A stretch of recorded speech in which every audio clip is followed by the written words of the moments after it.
Many have called me and said, Dr. Richard, we know that many people are slumming and dying.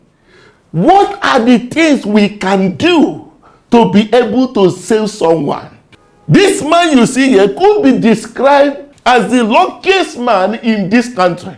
Why do I have to call him the luckiest? We have heard the testimony of people that slumped abroad, and when they slump, eventually one or two things will be done, the person will be back. But in our own case, cast your mind back, and you discover that virtually all of them, most we prayed, most we cast demon, majority of them died. Now let's get to hear a man that came out from the grave and what he has to say. My name is Dr. Damian Chiagromo Parocha. I am a surgeon, a consultant surgeon that works in Federal Medical Center over Imo State. I want to thank God especially because I had a heart attack, and this happened in my house around 5 a.m. I actually had sudden heaviness of the heart, chest pain, and began to lose breath. I couldn't breathe again, and suddenly I collapsed. I want to especially use this opportunity to thank my wife for acting promptly to save my life. Again, I want to thank the medical director of Federal Medical Center, Dr. Kingsley Achibu. He actually arranged for my being taken to Port Harcourt. The major treatment happened in Port Harcourt in Save a Life Mission Hospital. Before I reached there, Dr. Richard Okoye got to know about it, connected the interventional cardiologist, and everything was waiting before my arrival. So as we arrived there, I was taken straight to the cath lab. The cath lab is where the cardiac angiography was done. And from there, they also did a cardiac intervention bypassing a stent. And that's why I'm alive today. Amazing. Did you know that this man is alive today? Simply because God placed the right person from his own being the wife down to the pathway that brought him back to life. We have almost always made certain level of efforts towards people we witness slump, but unfortunately majority died. You can remember the man that was dancing. When he slumped, people thought he had changed the dancing step.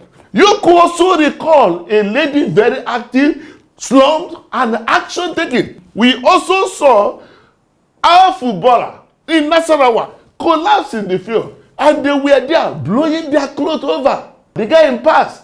You're now looking at similar situation where Erickson collapsed in the field, stride step taken, he's still alive, playing and scoring goals to the jubilation and the joy of many.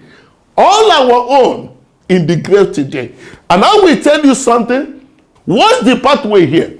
This man collapsed, but the wife was wise enough to be able to recognize that even though he has passed out, at least he was still having pulse, even if it's minimal. And what did he do? They didn't restore to prayer. I'm not saying that prayer is not good, but the Bible says that wisdom is profitable to give direction. While the right movement is being made, prayer can still be on, because you can also see the hand of God here. Be that as it may, he reached out to FMC Owerri. And lucky enough, the CMD of FMC, Dr. Kingsley Achibu, was available to make the right connection.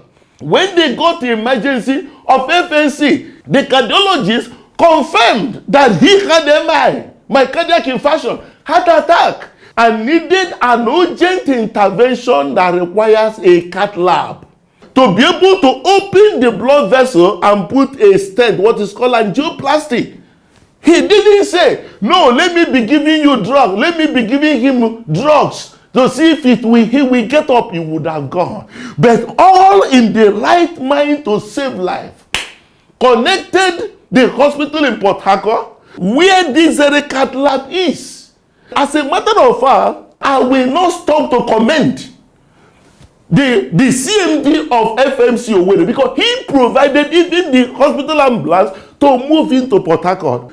Prayer was answered that all the checkpoints, more than 10 on the road, God cleared them off that very day, that he was able to reach to Port Harcourt, and that journey began.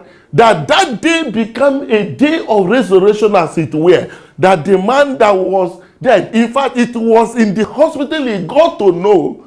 He recalled the story of when he passed out in the house.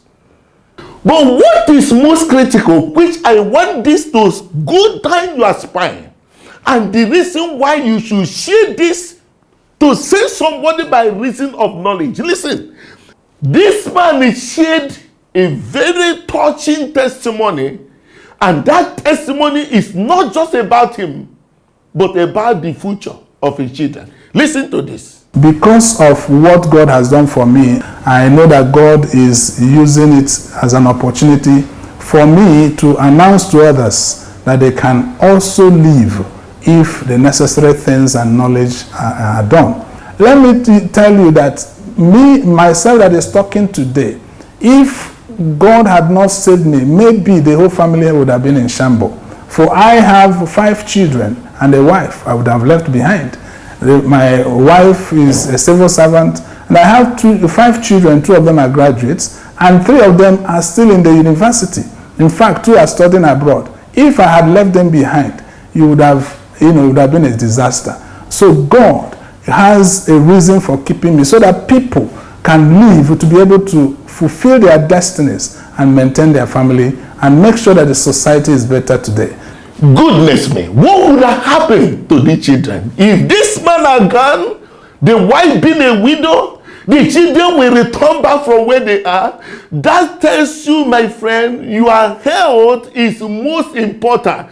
I had a program somewhere where I called for the widows to assist. Half of the people came out, women all over the place, widows. Where are their men? They are all gone. Because when the child is sick, he said, take that child to the hospital. When the wife is sick, madam, go and see the doctor. But when the man will be having some level of discomfort, you see a certain level of chest pain, you see some breathlessness, as if some fainting attack. Sometimes you see yourself, you walk as you used to, you get easily tired. You will feel that. Somebody will say, why not go to hospital for health check? He's saying, it's not serious, it's not serious. I have my political meeting. I have a contract I will sign. My friend, your family needs you more than that contract. Your family needs you more than that ambition. Your office is irrelevant. If you are gone, another will take that position. Go back and share testimony. Thank God that he cleared somebody sitting in my own office. It's not us. This is our main asset. Friend, aging without going for health check is like driving a car without dashboard. Here we are talking about a medical doctor. To tell you it's not a respecter of title, position, or whatever. Give your health a professional attention. Leave witches and wizards alone. Check all those people that project Satan to you as being responsible for it. How many of those people they told that survived? All of them died. Is it not time for us to think?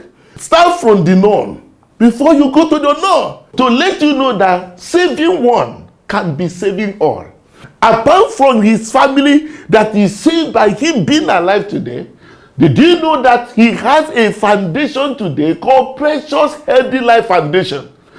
Today, he's going around to let people know, don't suffer what I suffer, because you may not be as lucky as I am.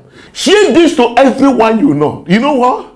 You are doing a great job. Together, we can build a healthy society, devoid of this ignorance that have killed our people all this while. Share now. Download Dr. Save a Life, share it, and share this video to everyone you know. There is hope for this continent. See you some other time.